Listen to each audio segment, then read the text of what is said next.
Dans la longue nuit de l'hiver antarctique, le flash d'un photographe illumine un paysage fantomatique.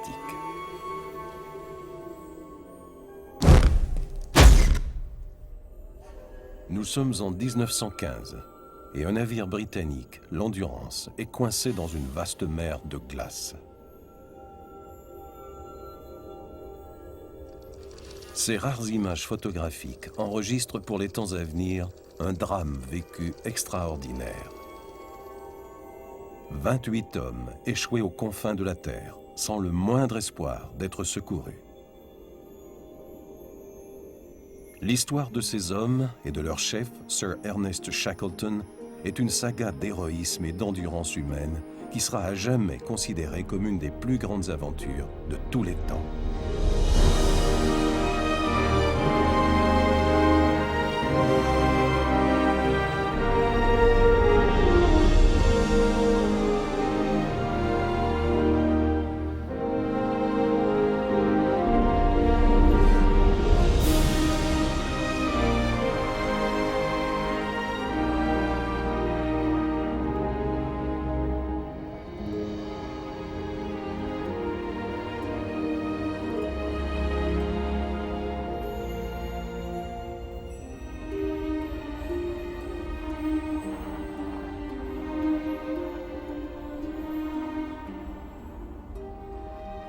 Entouré d'immenses banquises et en proie au froid perpétuel, nul endroit au monde n'est plus hostile à la vie que l'Antarctique.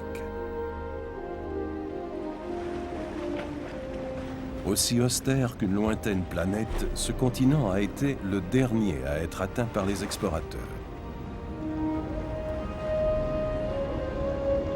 Pour certains hommes, comme Ernest Shackleton, ce royaume de glace sous le globe terrestre était devenu une obsession.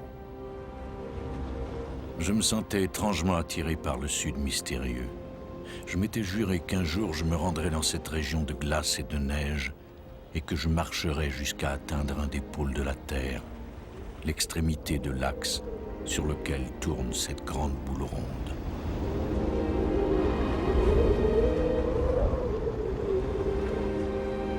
Shackleton avait tenté d'atteindre le pôle sud à 2 reprises. Malheureusement, d'autres y étaient parvenus avant lui.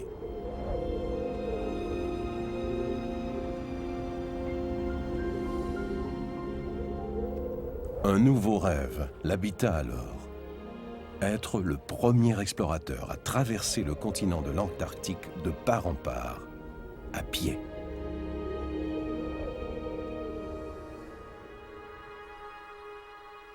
Mais ici, l'exploration ne ressemblait en rien à l'exploration d'autres régions.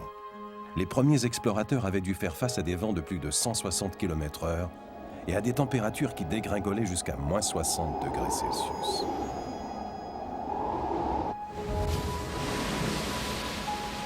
Mais ils ont également découvert un lieu d'une beauté jusque-là insoupçonnée.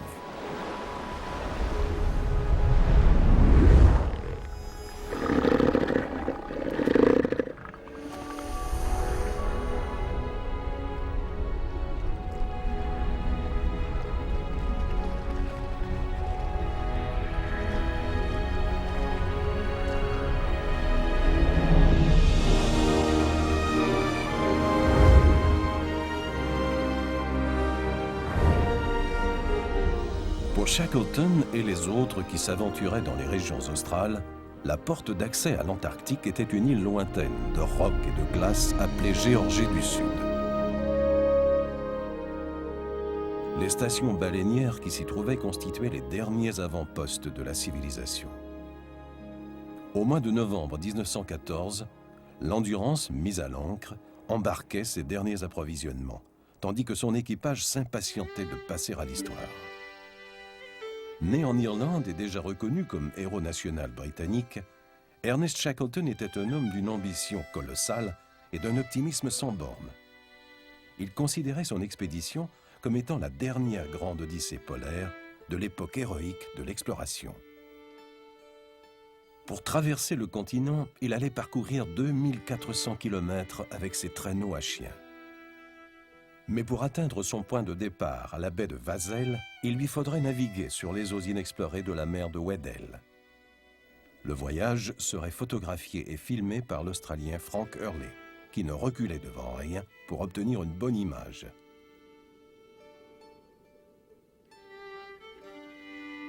Shackleton sélectionna personnellement la majorité de son équipage, y compris son vieil ami Frank Wild et le capitaine du vaisseau Frank Worsley.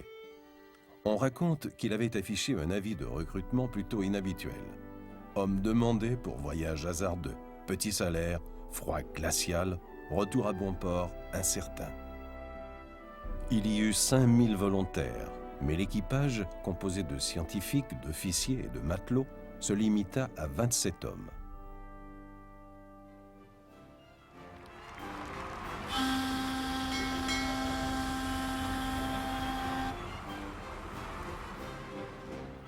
Ces hommes n'étaient pas les seuls passagers à bord de l'Endurance. Avec eux, on comptait près de 60 chiens à traîneau canadiens, anxieux en mer et exigeant une attention constante.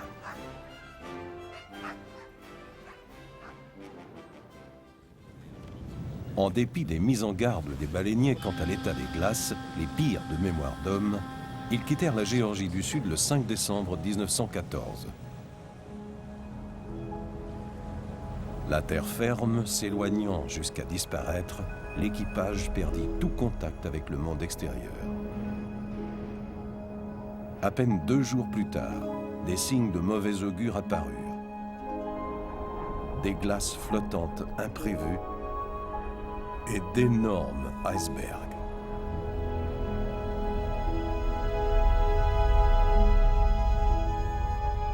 Bientôt, un labyrinthe de plus en plus dense de banquise ralentit le vaisseau. Mais l'Endurance, baptisée ainsi à partir de la devise des Shackleton, nous conquérons par l'Endurance, était un des navires en bois les plus robustes de son temps, avec une proue de plus d'1 mètre d'épaisseur. Le photographe Hurley écrivit ceci dans son journal. Toute la journée, nous avons utilisé le bateau comme bélier. Nous admirons la robustesse de notre petit navire, qui semble prendre plaisir à fendre les banquises.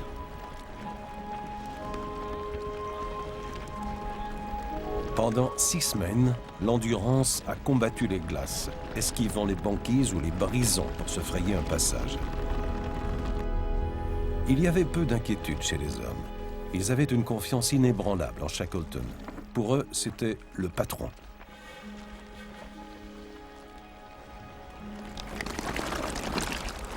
Mais au fur et à mesure qu'ils avançaient dans la mer de Weddell, les glaces se resserraient autour du navire. Pour économiser du carburant, Shackleton fit arrêter les moteurs. Une brusque baisse de température allait finalement sceller leur sort. L'Endurance était complètement figée dans une mer de glace.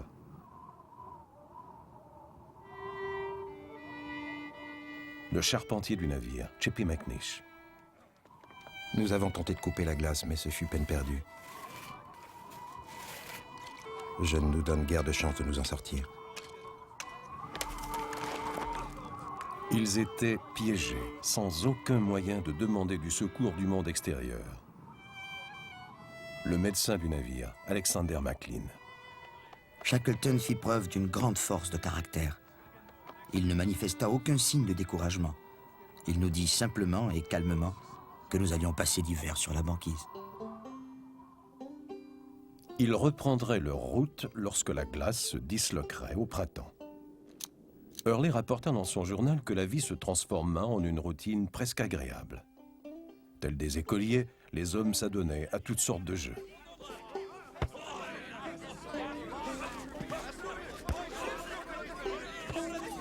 Pour maintenir le moral, Shackleton gardait tout son monde occupé et sur le même pied d'égalité. Bien approvisionnés pour leur traversée de l'Antarctique, il ne manquait ni de nourriture ni de vêtements chauds. Il demanda à son charpentier McNish d'aménager des quartiers qu'ils baptisèrent le Ritz, et où les distractions du soir incluaient des chansons à répondre et des toasts à la santé des êtres chers. Succombant à la folie de l'hiver, les hommes se rasèrent tous la tête et posèrent pour Hurley.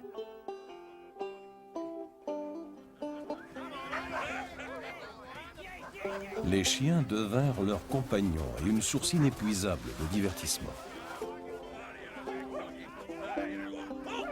Ils s'étaient bien adaptés à la neige et dormaient dans des grottes de glace et dans des chiens-loups, en rappel des igloos.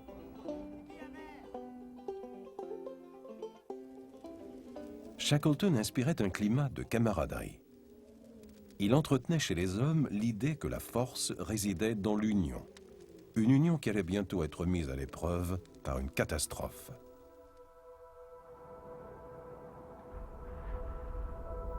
Alors que le printemps approchait et que les glaces continuaient de bouger, celles-ci, au lieu de libérer l'Endurance, commencèrent à le broyer. Le photographe hurlait. Le navire grince et tressaille. Les hublots volent en éclats. Sur le pont, les planches se fissurent et se tordent. Shackleton se confie à Worsley. Le navire ne peut pas survivre dans cette glace, capitaine. Ce n'est qu'une question de temps. Ce que la glace agrippe, elle le garde. Réalisant que l'Endurance commence à couler, Shackleton donne l'ordre d'abandonner le navire. Les hommes sauvent ce qui leur est vital, mais doivent sacrifier leurs biens les plus précieux.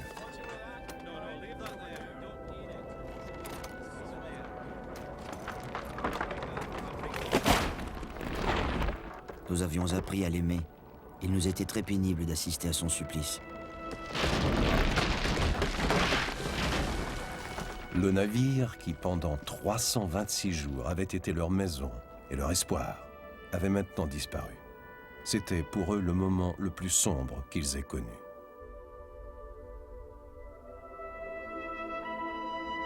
Ils étaient maintenant forcés de camper sur la glace même. Pour lui, comme à l'habitude, ce qui s'était passé était passé. Il regardait maintenant vers l'avenir. Son rêve à présent anéanti, Shackleton se donna un nouvel objectif, sauver toutes les vies. À 2 reprises, il s'était éreinté à tirer les canots de sauvetage pour tenter de trouver un abri. Mais les glaces s'étaient révélées impraticables. Tout ce qu'il pouvait espérer maintenant, c'est que, dans sa dérive, la banquise sous leurs pieds se rapproche de la terre ferme.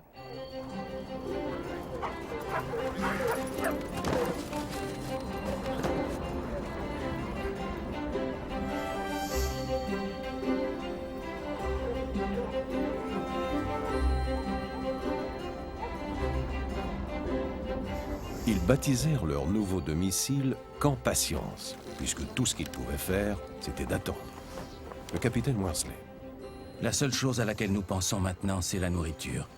Nous sommes prêts à manger n'importe quoi, surtout de la graisse de phoque cuite. Les jours devinrent des mois. La nourriture fut rationnée. Le lieutenant Lionel Greenstreet. La nourriture est presque uniquement de la viande. Du steak de phoque, du ragoût de phoque, du steak de manchot, du foie de manchot qui est en fait vraiment très bon. Shackleton consacrait chaque heure du jour à préserver l'union de ses hommes.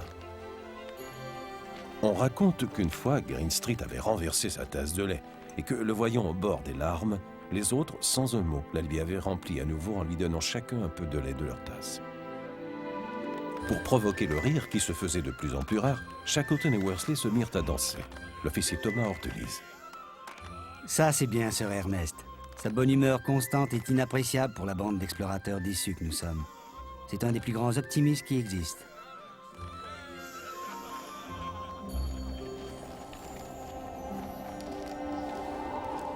Mais la lassitude gagne les hommes. Leurs vêtements étaient toujours mouillés, leur faim jamais rassasiée. McNish. J'écris ceci assis dans mon sac, et mes mains sont presque gelées. C'est dur de se coucher chaque nuit, tenaillé par le froid et la faim.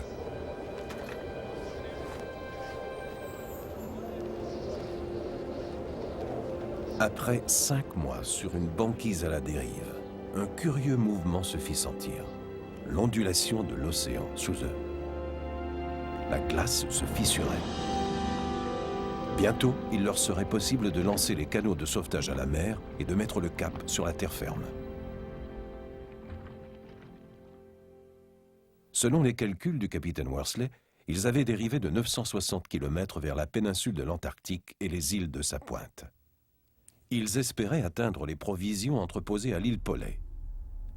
Leur dernier point d'accostage possible était l'île Éléphant. La décision qu'avait à prendre Shackleton pouvait signifier la vie ou la mort. S'il partait trop tôt, il pouvait être broyé par les glaces. Trop tard, il serait impitoyablement emporté vers le large. Enfin, l'heure propice sonna.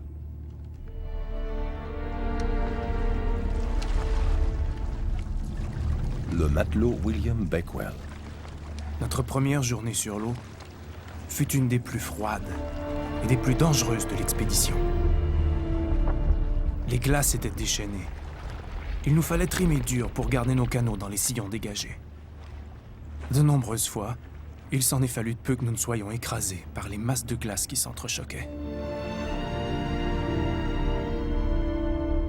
Les hommes étaient prisonniers des glaces depuis 15 mois. Mais leur véritable combat ne faisait que commencer. Le capitaine Worsley. Le vent du nord-ouest changea la neige en pluie qui gelait sur les hommes et les équipements. Nous étions trempés, transis et malheureux.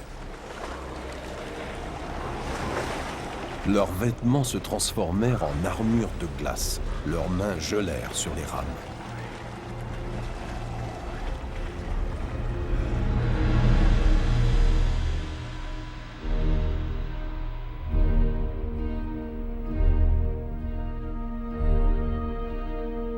Au crépuscule de leur première nuit en mer, Shackleton et ses hommes firent escale sur une petite banquise. Les maigres conforts de ce campement flottant allaient être les derniers qu'ils allaient trouver pendant leur voyage.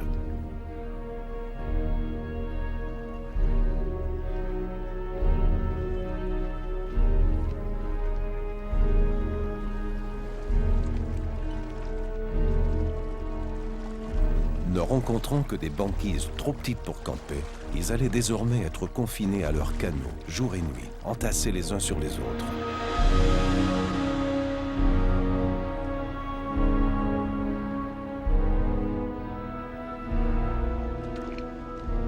Grelottant dans l'eau glacée, les hommes essayaient de saisir quelques minutes de sommeil.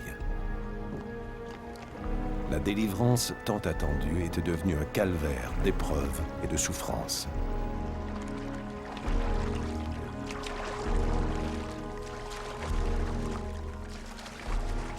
Au 4e jour, sous un soleil brumeux, Worsley, se maintenant en équilibre contre le mât, réussit enfin à établir leur position. Ils n'avaient pas gagné 1 kilomètre. Au contraire, les courants les avaient refoulés une 50aine de kilomètres.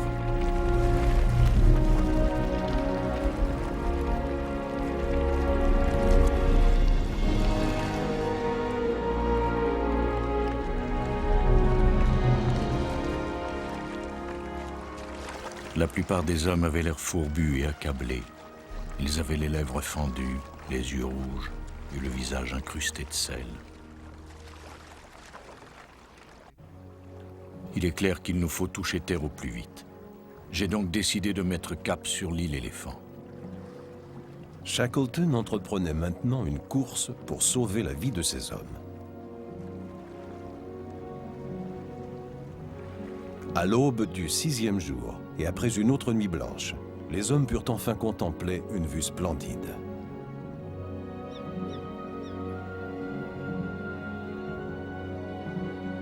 Devant eux s'élevaient les glaciers rugueux et les montagnes glacées de l'île Éléphant.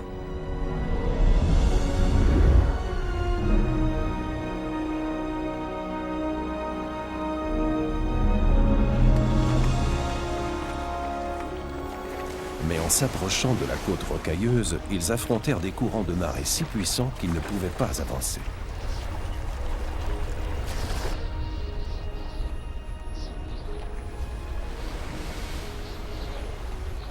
N'ayant pu accoster, ils durent passer une autre nuit dans les canots ballottés par les vagues.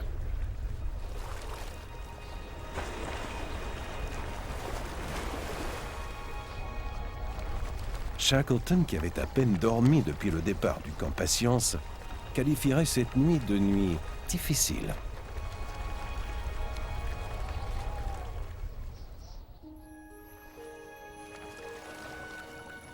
Lorsque la mer se calma enfin, ils ramèrent pendant des kilomètres le long de la côte, en quête d'un abri sûr.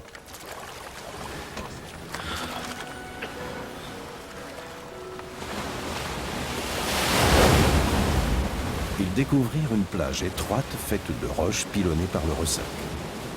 2 jours et 2 nuits sans boire et sans repas chaud avaient miné la plupart des hommes. J'ai décidé d'affronter les hasards de cet austère lieu de débarquement.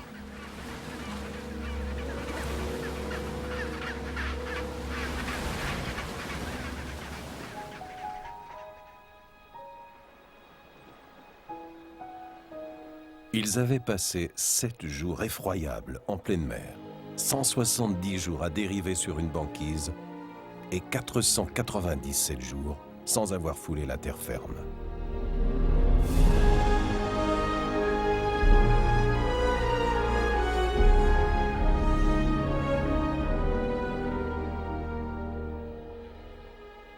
Mais cette île perdue n'offrait aucun espoir de sauvetage. Shackleton décida de prendre un risque désespéré. Il ordonna à McNish de renforcer le plus grand des canots et d'y ajouter un toit de toile pour s'abriter. Habilement, le charpentier prépara le canot endommagé pour un long voyage. Pour trouver du secours, Shackleton allait tenter l'impossible, parcourir plus de 1200 km dans un canot de sauvetage sur la mer la plus agitée au monde jusqu'à la station baleinière de l'île de Géorgie du Sud, la seule destination possible en raison des courants et des vents. Accompagné de 5 hommes, Shackleton monta à bord du James Caird, le canot de sauvetage de 7 mètres. En confiant le reste du groupe à son ami Frank Wilde, il lui remit une lettre. Dans l'éventualité où je ne survivrai pas à ce voyage vers la Géorgie du Sud, faites tout en votre pouvoir pour sauver les hommes. Transmettez-leur mon affection et dites-leur que j'ai fait de mon mieux.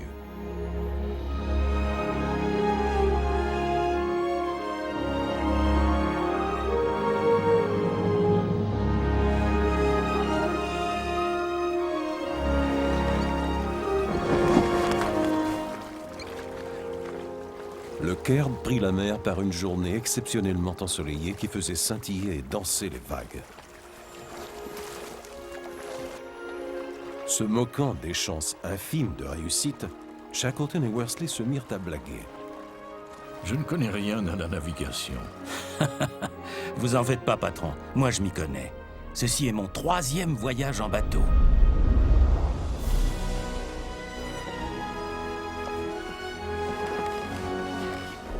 Une routine s'établit. 3 hommes sur le pont et 3 hommes dans des sacs se faisant à croire qu'ils dormaient. Se glisser sous le toit de toile était une épreuve redoutable. L'espace, plein d'eau, n'avait qu'1,5 mètre sur un peu plus de 2 mètres.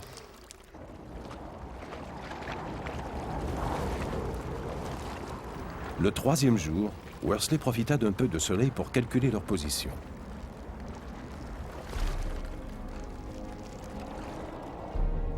Les ciels couverts et les mers houleuses rendaient presque impossible l'utilisation de son sextant pour naviguer.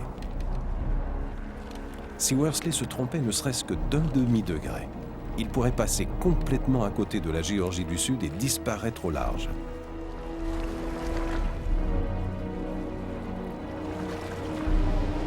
La mer commença à s'agiter et les vents à se déchaîner.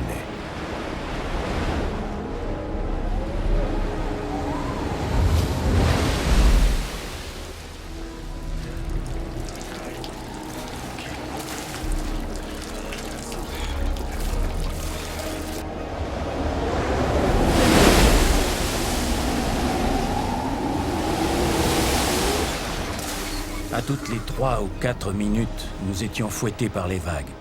Cela a continué jour et nuit. Le froid était des plus intenses. Quand Shackleton remarquait qu'un homme grelottait et avait particulièrement froid, il ordonnait immédiatement qu'une autre boisson chaude soit servie à tout le monde. Entre-temps, sur l'île Éléphant, Frank Wilde et les 21 autres connaissaient une autre sorte d'agonie, celle de l'attente et de l'incertitude. Ils avaient peu de protection contre le vent et le froid, et peu de nourriture à part les manchots et les phoques. Ils vivaient au jour le jour, sachant fort bien que personne ne viendrait les chercher à cet endroit si Shackleton échouait. Néanmoins, ils étaient convaincus que si quelqu'un pouvait les sauver, c'était le patron. Lorsqu'au 10e jour, le soleil apparut au milieu des grands cumulus, le beau temps qui suivit permit au Caird d'accélérer son allure. Mais les provisions d'eau potable s'épuisaient.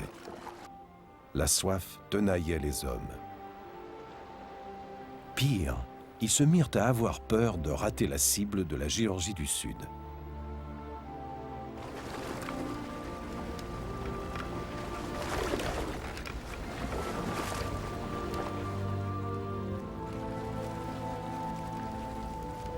Les grands vents avaient endommagé le canot et celui-ci prenait l'eau dangereusement. Enfin, un signe prometteur apparut.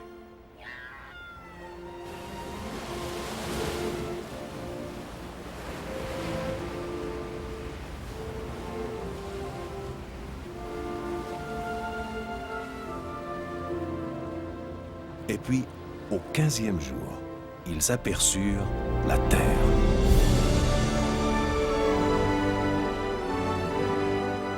Voguant sur des mers battues par les tempêtes sur plus de 1200 km, Worsley avait malgré tout trouvé l'île de la Géorgie du Sud.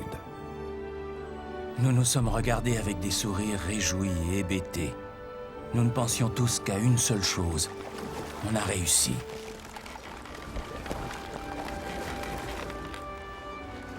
Mais une saute de vent rendait le débarquement trop dangereux.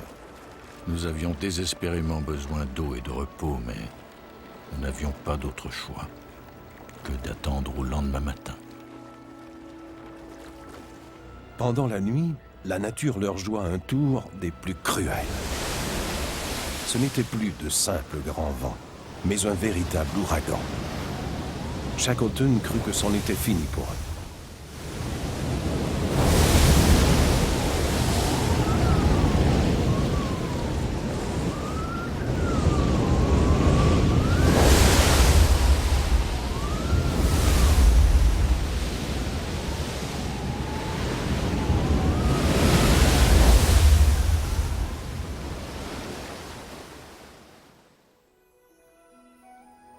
Mais quand le jour se leva, miraculeusement, le vent était tombé et ils purent accoster.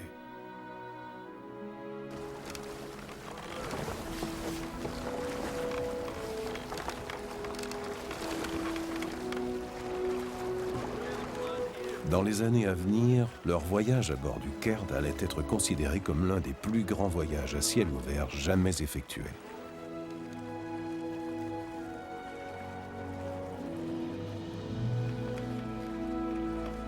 « 17 jours après leur départ de l'île Éléphant, ils découvrirent une anse abritée.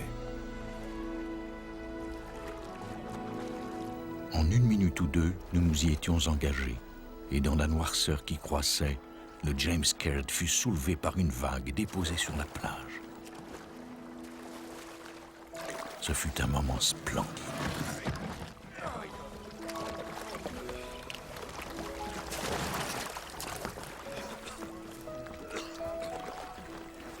Mais leur canot était trop endommagé pour aller plus loin. Et la station baleinière la plus proche se trouvait sur la côte opposée, au-delà de périlleux glaciers et de montagnes escarpées. Shackleton n'avait d'autre choix que de tenter de traverser ce territoire inexploré à pied. Fixant des vis de bois du canot aux semelles de leurs bottes et portant des vêtements usés jusqu'à la corde, Shackleton, Worsley et le second officier, Tom Crean, entreprirent de traverser la Géorgie du Sud sans faire la moindre halte.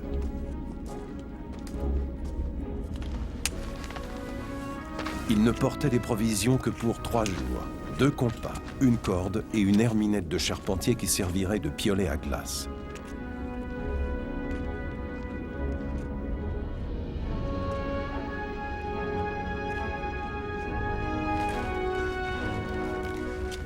Ils n'avaient aucune idée des dangers qui les attendaient. Personne n'avait jamais traversé ces quelques 50 kilomètres de crevasses et de pics escarpés.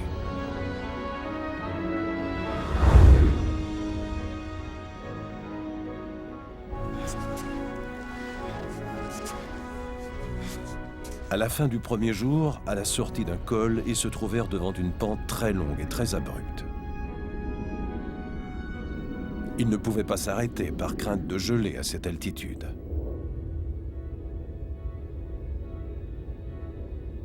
Shackleton se tut pendant quelques minutes et réfléchit. Je n'aime pas du tout notre situation. Il nous faut prendre un risque. On va glisser. Êtes-vous partant? Nous avions l'impression d'être lancés dans l'espace. Pendant un moment, j'avais les cheveux carrément dressés sur la tête. Et puis tout à coup, j'ai eu une sensation de bien-être. Je ressentais un véritable plaisir.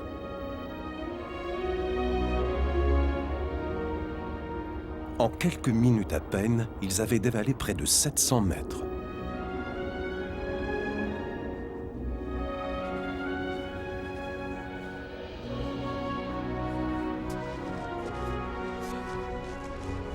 Le matin suivant, après 27 heures d'escalade, Shackleton, Worsley et Crean atteignirent laborieusement le sommet d'un versant très à pic.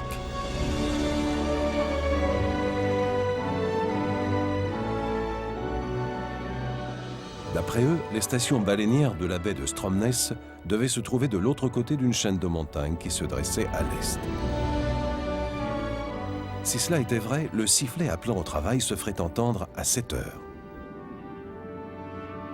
Nous regardions le chronomètre avec une excitation indicible. À la minute précise, le sifflet à vapeur nous parvint, porté en toute clarté par le vent.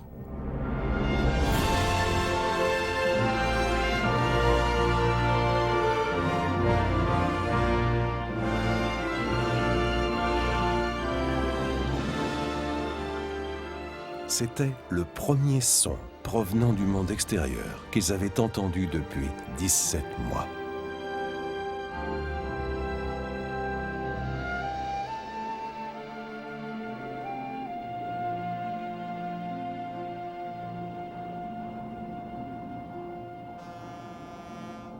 Près d'un siècle plus tard, au même endroit où Shackleton avait accosté à bord du James Caird sur les rives de la Géorgie du Sud, un navire dépose 3 des plus grands alpinistes au monde.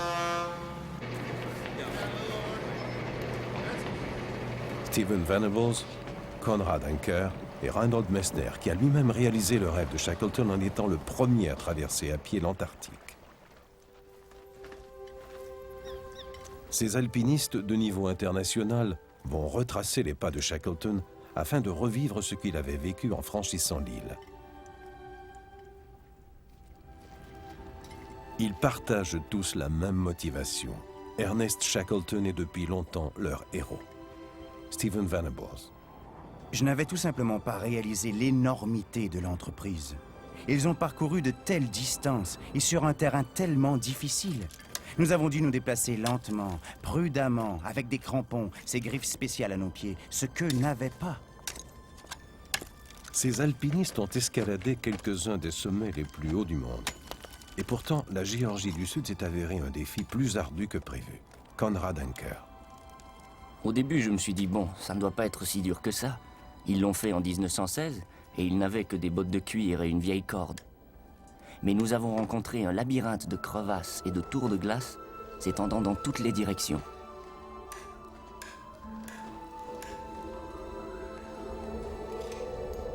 Reinhold Messner.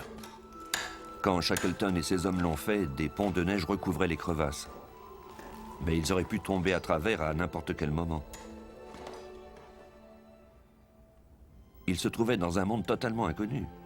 Ils ne savaient pas à quoi s'attendre.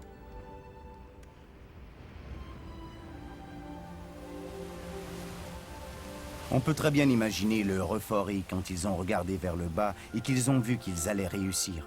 C'est grâce à leur ingéniosité et à une détermination à toute épreuve qu'ils y sont arrivés.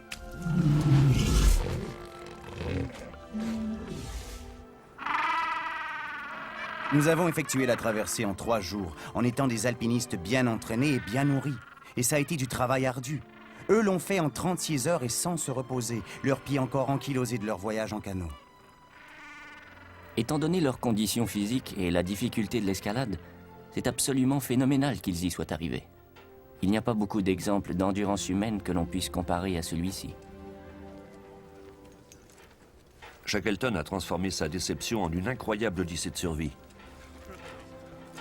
Il a converti son échec en triomphe. On raconte que Shackleton et ses hommes, le visage noirci par la fumée et la graisse, les cheveux emmêlés et raidis par le sel, auraient été conduits par un vieux baleinier norvégien à la maison du chef de la station. « Qui êtes-vous » leur demanda le chef.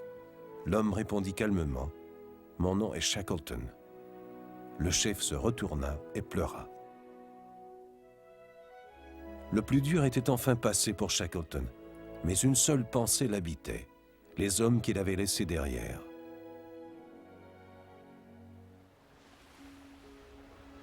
Après avoir sauvé ses compagnons de l'autre côté de l'île, il fit 3 tentatives pour atteindre les hommes laissés sur l'île Éléphant, mais les glaces lui barrèrent la route pendant 4 longs mois.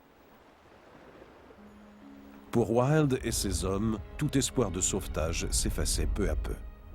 Ils se mirent à penser l'impensable. Shackleton avait péri en mer.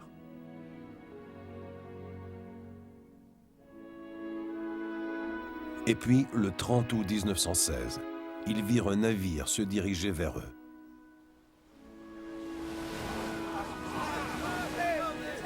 Lorsqu'un canot fut à une distance où il pouvait être entendu, ils crièrent à l'unisson.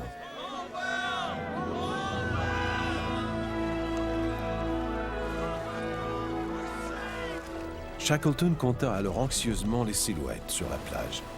Se retournant vers Worsley, il s'écria « Ils sont tous là, capitaine, ils sont tous sains et saufs. »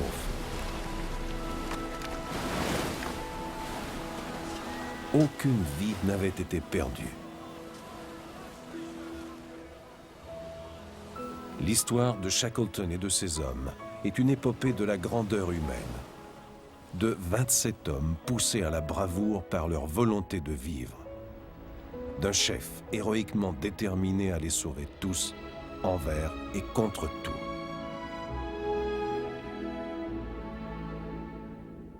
Plus tard, Shackleton allait écrire « Nous sommes riches de souvenirs, nous avons souffert, nous avons eu faim et nous avons triomphé. »